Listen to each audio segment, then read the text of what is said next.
Bonsoir à tous et bienvenue dans cette nouvelle édition du 7-8 l'Hebdo, une émission pour revenir sur l'actualité départementale de la semaine. Voici les titres de ce vendredi 24 mars.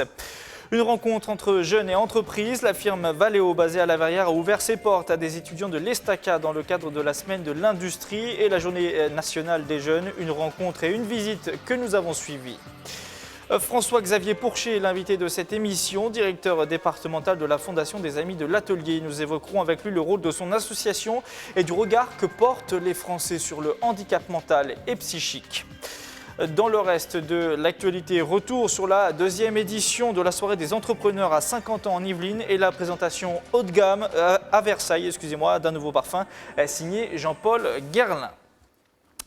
Je vous le disais en titre, la 7e édition de la Semaine de l'Industrie se tient en ce moment sur le territoire de Saint-Quentin en Yvelines. Cet événement permet aux étudiants de découvrir le monde de l'entreprise à travers notamment des rencontres et des visites guidées. C'était le cas par exemple hier à La Verrière où des étudiants de l'Estaca ont pu se rendre sur le site de Valeo, un sous-traitant au service des véhicules écologiques. Reportage de Camille Lambert. De moins 30 à 50 degrés. Ici, dans la soufflerie, les véhicules sont soumis à des tests extrêmes. Des expériences habituellement fermées au public.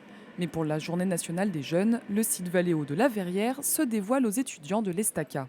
Je suis intéressée par tout ce qui est thermique finalement et je me suis dit que ce serait intéressant de venir visiter pour voir un peu comment ça fonctionne en entreprise concrètement en dehors de l'école. J'hésite entre la filière aéro et la filière auto. Et donc c'est pour ça que je me suis inscrit à cette visite. Ce qui m'a intéressé ici, c'est le côté expérimental, tout ça, faire des expériences. Imaginer la technologie de demain, c'est l'objectif de ce centre de recherche et de développement. Avec cette visite, l'équipementier automobile espère séduire les futurs ingénieurs. Tout ce qui a trait à la thermique du véhicule, on le travaille ici et le périmètre est de plus en plus grand avec tous les véhicules du futur. Et l'idée, c'est vraiment d'avoir des véhicules de plus en plus autonomes et agréables pour les occupants. Et donc, il y a vraiment beaucoup de nouvelles choses à faire. Les véhicules électriques sont beaucoup à la hausse de ce temps-ci. C'est un marché qui se développe, donc c'est intéressant pour l'environnement, pour le côté financier, le côté développement mondial et tout. Parmi ces étudiants, 2 ont déjà prévu leur stage chez Valeo, dans les sites de Saint-Denis et en Haute-Savoie. Ils rejoindront les quelques 92 000 employés de l'entreprise.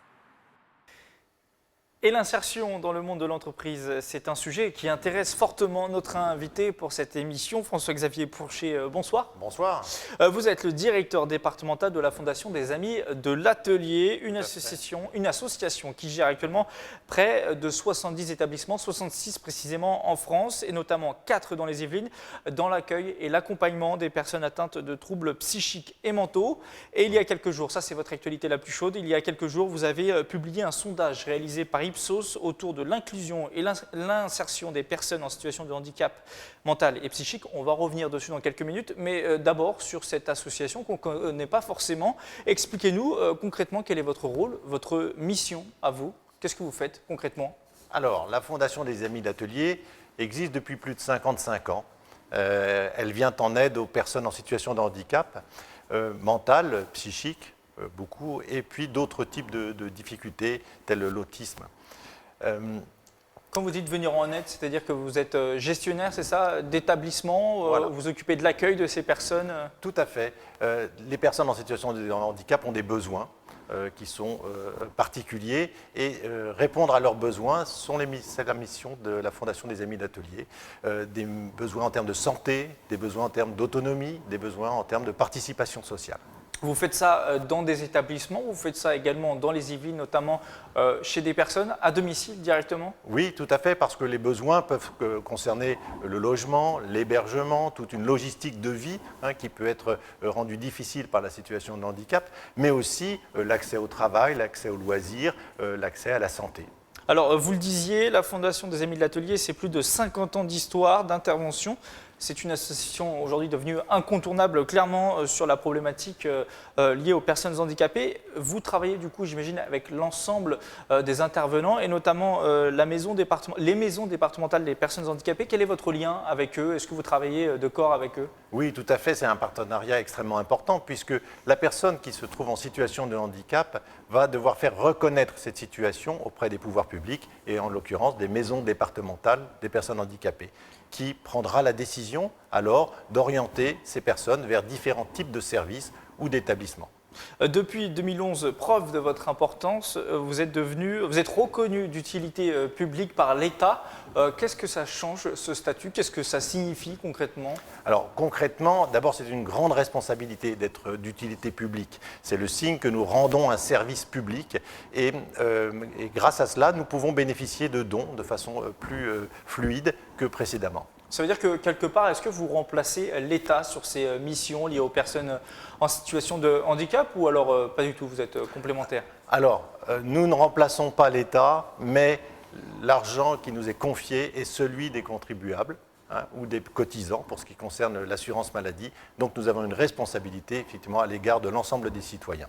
Alors votre action à vous passe notamment par l'insertion via le travail. Vous avez en France plusieurs établissements et services d'aide par le travail, aussi appelé, je crois, ESAT. Oui, maintenant. Est-ce que là aussi, vous pouvez nous expliquer en quoi ça consiste? Est-ce que ce sont en gros des entreprises pour personnes en situation de handicap? Est-ce qu'on peut les résumer ainsi?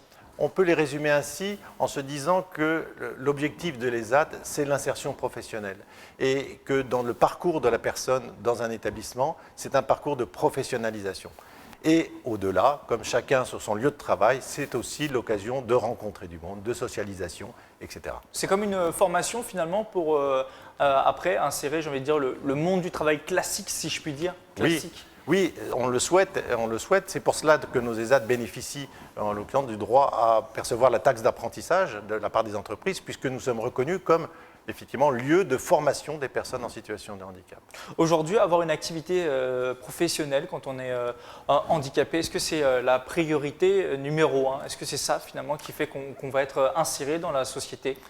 Bien sûr, pour chacun, l'utilité sociale, donc l'emploi est extrêmement important. Pour cela, parfois, il faut des conditions favorables et la santé en est un, mais aussi la formation, la capacité de se transporter seul ou par d'autres manières. Mais effectivement, l'objectif de l'emploi, c'est un élément important de la citoyenneté. Mais ce n'est pas le seul. On va en parler de l'emploi justement avec votre sondage, je le disais tout à l'heure, un sondage que vous avez commandé auprès d'Ipsos pour connaître notamment le regard que portent les Français sur les personnes handicapées.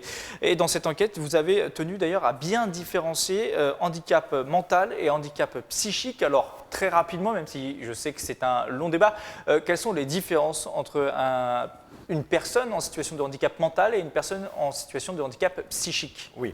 Alors vous avez tout à fait raison, nous sommes 15 ans après la grande loi de 2002 sur le handicap. Alors la Fondation Les Amis d'Atelier a voulu savoir un peu mieux comment le grand public percevait les situations de handicap.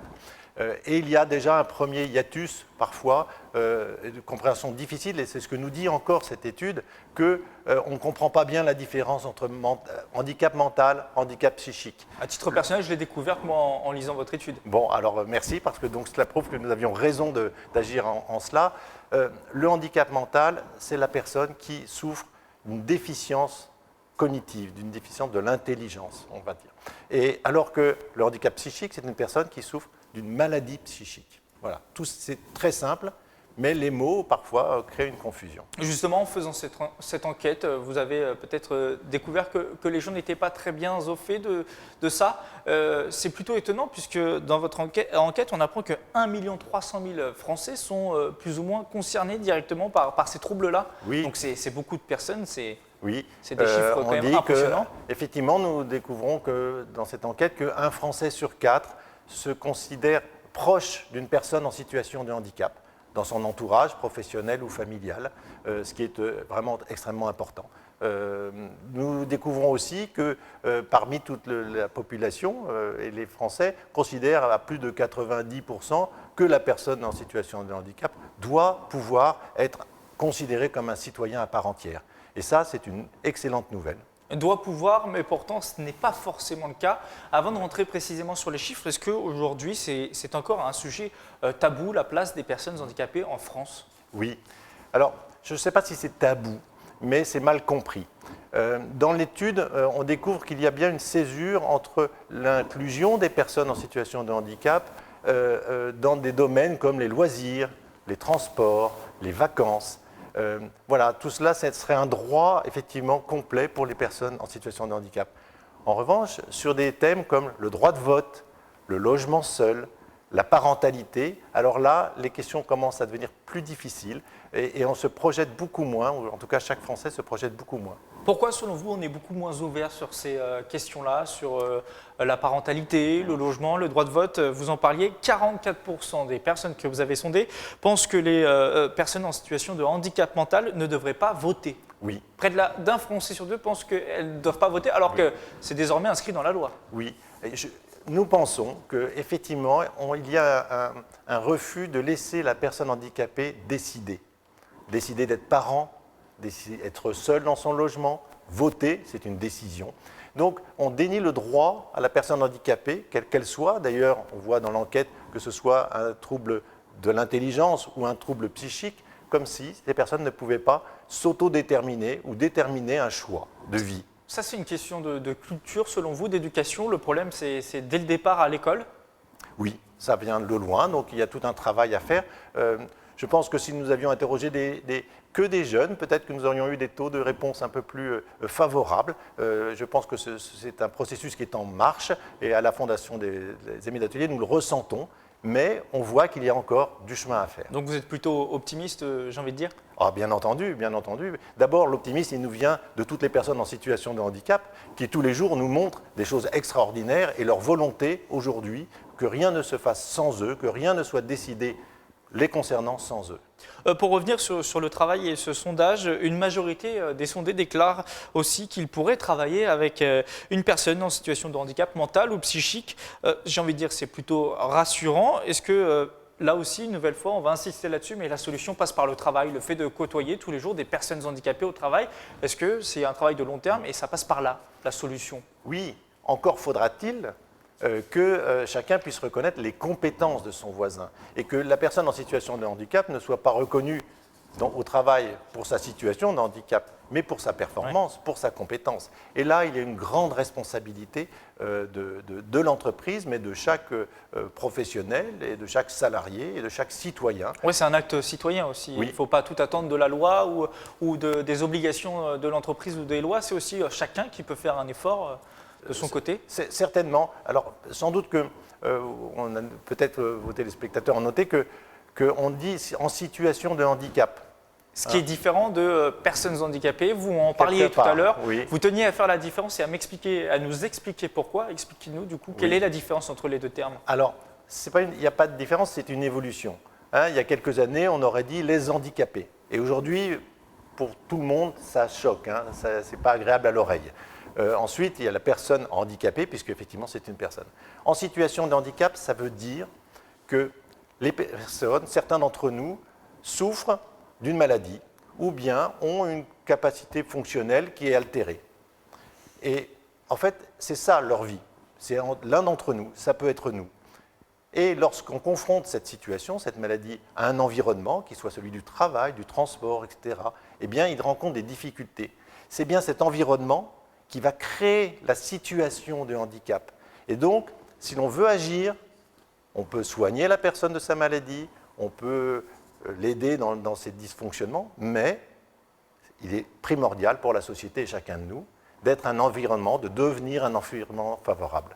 Le message est passé. Merci voilà. François-Xavier Pourchier d'être venu en plateau et d'avoir répondu à nos questions. Pour plus d'informations sur votre association notamment, rendez-vous sur www.fondation-amidelatelier.org. Merci encore d'être venu. Dans le reste de l'actualité locale, une initiative insolite du Versaillais Tanguy Delamotte. Le skipper qui a déjà permis de sauver une cinquantaine d'enfants pendant le dernier Vendée Globe ne compte plus s'arrêter là. Pour promouvoir l'association Initiative Cœur, le navigateur de 38 ans et son équipe ont tissé sur le premier étage de la Tour Eiffel un monocoque de 18 mètres et de 8 tonnes. L'occasion de promouvoir l'association jusqu'au 10 mai sur le plus célèbre monument parisien. On écoute à ce propos le sportif au micro de Mickaël Elmidoro. Une première fois qu'un bateau vient sur la Tour Eiffel, donc une première mondiale. C'est venu d'une rencontre avec les gens qui gèrent la Tour Eiffel et puis les gens du projet. Donc voilà, on s'est dit c'est un beau défi qu'il faut qu'on relève ensemble. Et voilà, on avait ce bateau-là qui était disponible pour venir. Et c'est vrai que c'est assez extra pour boucler notre projet Vendée Globe. Et puis un mot de sport, c'est désormais sur le record d'affluence pour un match de handball féminin est battu grâce à la rencontre organisée ce samedi au Vélodrome de Saint-Quentin en Yvelines.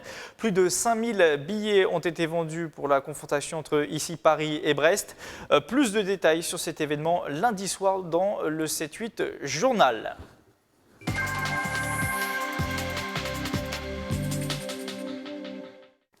Et l'actualité départementale de la semaine a été marquée mercredi soir par la deuxième grande soirée des entrepreneurs à Saint-Quentin en Yvelines. Une soirée qui s'est déroulée dans les locaux de Bouygues Construction à Guyancourt. Cette année, l'événement avait pour thème notamment l'innovation de l'économie. Un concours a aussi été mis en place. Résumé de la soirée avec Haussmann van der Dee et Patrick Jacques de Dixmude. Hier soir, Saint-Quentin en Yvelines a rendu hommage à ces entreprises. Plus de 600 personnes étaient réunies à Bouygues Challenger à Guyancourt pour la deuxième grande soirée des entrepreneurs. On leur donne plein d'idées ce soir sur des méthodes d'innovation, comment utiliser certains crédits de recherche, comprendre des techniques d'innovation, cette culture qui augmente et qui va avantager leurs concurrents s'ils ne s'approprient pas cette culture d'innovation. Donc c'est pour les stimuler ce soir, les pousser, les faire bouger pour qu'ils aillent encore plus loin dans l'innovation, plus vite, qu'ils s'accompagnent, qu'ils travaillent entre eux. Si vous êtes resté tout seul, non. C'est les apprendre aussi à travailler avec les petits, les moyens, les gros. Ils adorent échanger des techniques, des stratégies, des moyens aussi, des objectifs même.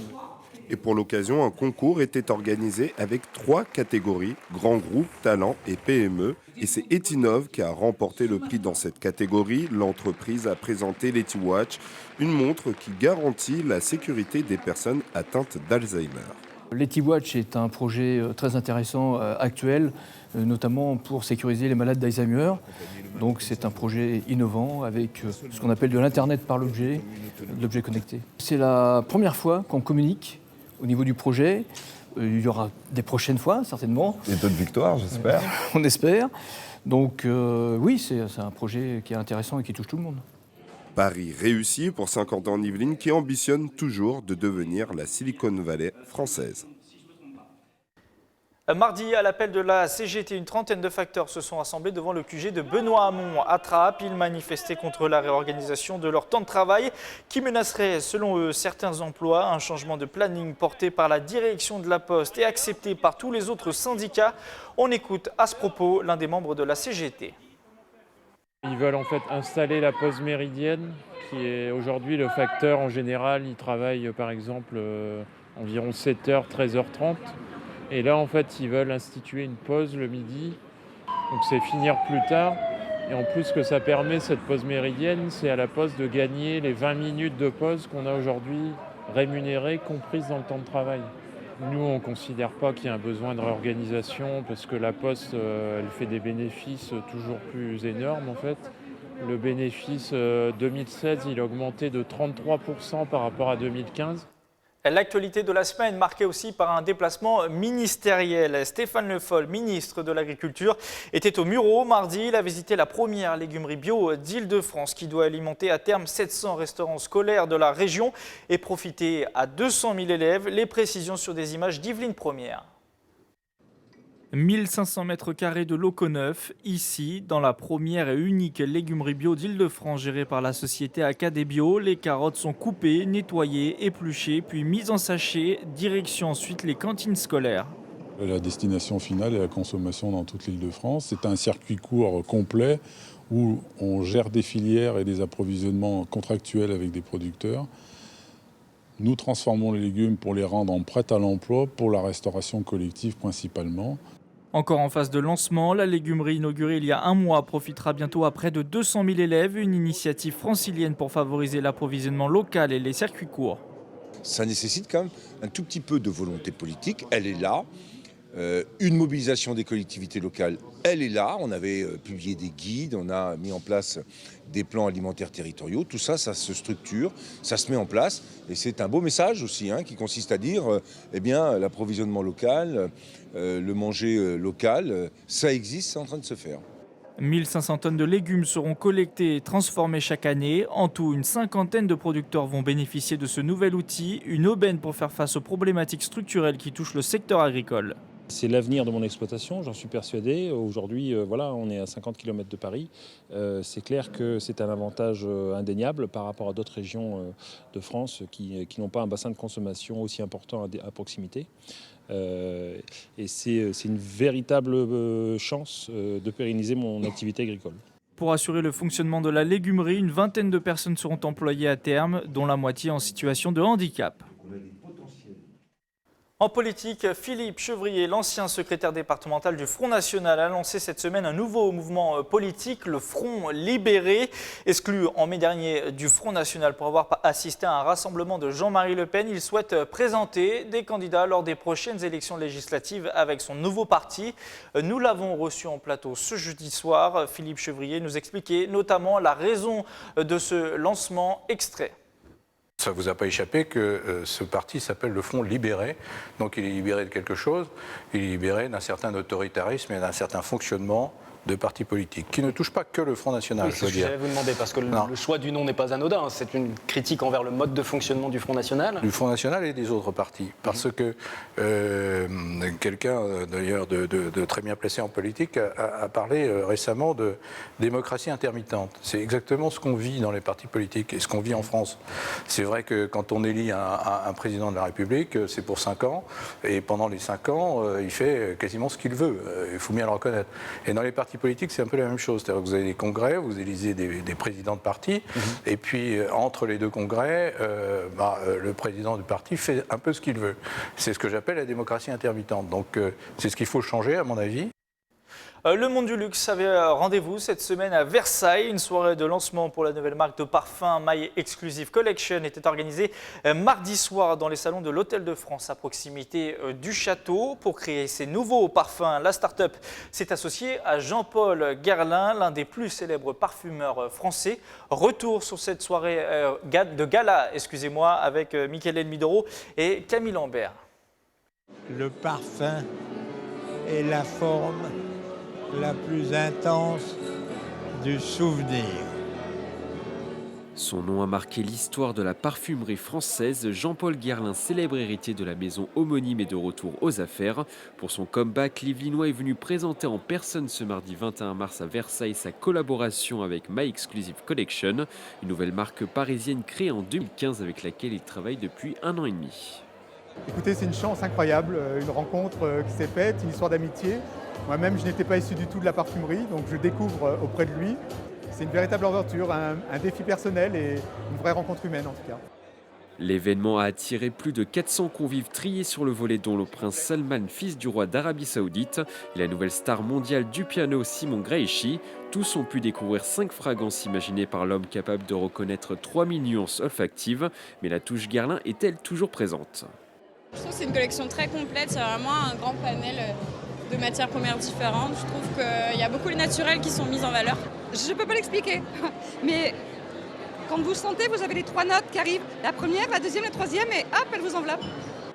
Des senteurs qui ont pour objectif d'attirer un public international des États-Unis à l'Asie en passant par le Moyen-Orient. Monsieur Guerlain a énormément travaillé et voyagé tout au long de sa carrière. Et c'est une chance parce qu'il connaît exactement quels sont les goûts des différents pays. Les parfums arriveront sur le marché international à la fin de l'année 2017. Jean-Paul Guerlain envisage également d'autres collaborations avec cette nouvelle marque. La retraite attendra même à 80 ans. J'ai toujours continué à créer. Voilà. Jusqu'au 1er avril, 50 ans en Yvelines, mais les plus petits à l'honneur avec la 5e édition de Babillage dans les médiathèques de l'agglomération. Au programme jeux, spectacles, ateliers et expositions. Pour vous donner un avant-goût, le petit monde d'Émile était joué cette semaine dans la médiathèque de Magny-les-Hameaux. Reportage une nouvelle fois de Camille Lambert. 7 heures déjà. Petit Bouc, dépêche-toi de te lever. Je vais être en retard au bureau. Comme chaque matin, Papa Bouc est très pressé, mais Petit Bouc n'aime pas se dépêcher. Une situation souvent bien connue des parents, et c'est justement l'objectif de ce spectacle, parler des relations familiales au quotidien. Ce sont toujours des problématiques autour de la tendresse, un quotidien qui est plein de tendresse. Il y a beaucoup de clins d'œil pour les parents, il y a beaucoup de clins d'œil pour les frères et sœurs. Bon, tout le monde s'y retrouve. Et puis ces problématiques de confrontation, de tendresse, on les a toute notre vie à différents niveaux. Dans le petit monde d'Émile, la compagnie Coup de balai s'est inspirée de 3 histoires de l'auteur Émile Jadoul. De la petite fille qui prête son écharpe à la maman un peu débordée à l'heure du coucher. La lumière, j'ai peur du noir. Le pipi. Les enfants perçoivent exactement toutes les subtilités psychologiques des personnages en fonction du jeu corporel. Et c'est extraordinaire de voir comment ils captent ce qui se joue dans la relation d'une manière fine et juste. Le spectacle fera escale à la Verrière samedi 25 mars. Et pour les enfants, la prochaine fois que Papa Bouc dit qu'il compte jusqu'à 3, la compagnie vous a trouvé une réponse. 7, 8, 9, 10. Si tu veux, je pourrais t'apprendre. Comme ça, on serait moins pressé le matin. C'est la fin de ce 7-8 l'hebdo. Merci de nous avoir suivis. Et n'oubliez pas que ce week-end, vous pouvez faire un don pour la recherche contre le sida. Pour cela, rien de compliqué. Appelez le numéro qui s'affiche juste en haut de votre écran, ici, en haut à droite, le 110. Vous avez juste à appeler le 110 tout le week-end. Bon week-end et à la semaine prochaine.